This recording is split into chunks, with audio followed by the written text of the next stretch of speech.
নমস্কার, জয় মাতারা। আমি অ্যাস্ট্রো হিমাংশু ভাগ্যের দুয়ার থেকে আপনাদেরকে জানাই আন্তরিক শুভেচ্ছা, ভালোবাসা। আজ আমি যে প্রেডিকশানটি করতে চলেছি, জাতকেরা হলে ডান হাতটিকে দেখুন আর জাতিকারা হলে বাঁ হাতটিকে দেখুন। এইটা হচ্ছে আমাদের হৃদয় রেখা।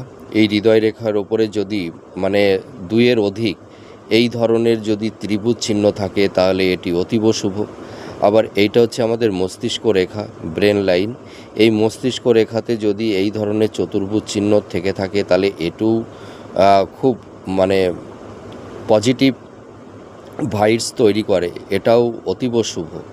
আর এটা হচ্ছে আমাদের হাতের আয়ু রেখা, ঠিক আছে, জীবন রেখা।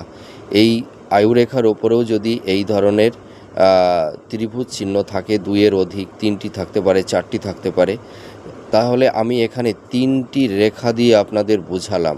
তা একটা মানুষের তিনটি রেখাতেই তো এই ধরনের ত্রিভুজ চিহ্ন থাকবে না, হয়তো কারুর হৃদয় রেখাতে থাকবে, হয়তো আবার কারুর এই ব্রেন লাইনে থাকবে, আবার কারুর ক্ষেত্রে হয়তো এই আয়ু রেখার ওপরে থাকবে।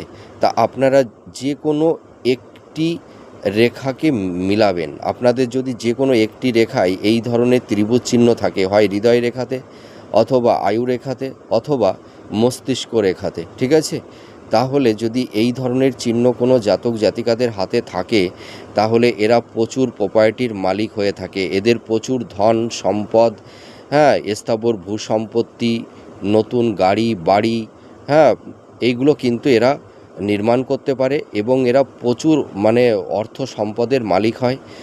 এদের সেভিংসের জায়গাটি খুব স্ট্রং হয়। আপনারা মিলিয়ে দেখুন এই প্রেডিকশানটি কতটা ম্যাচ করছে।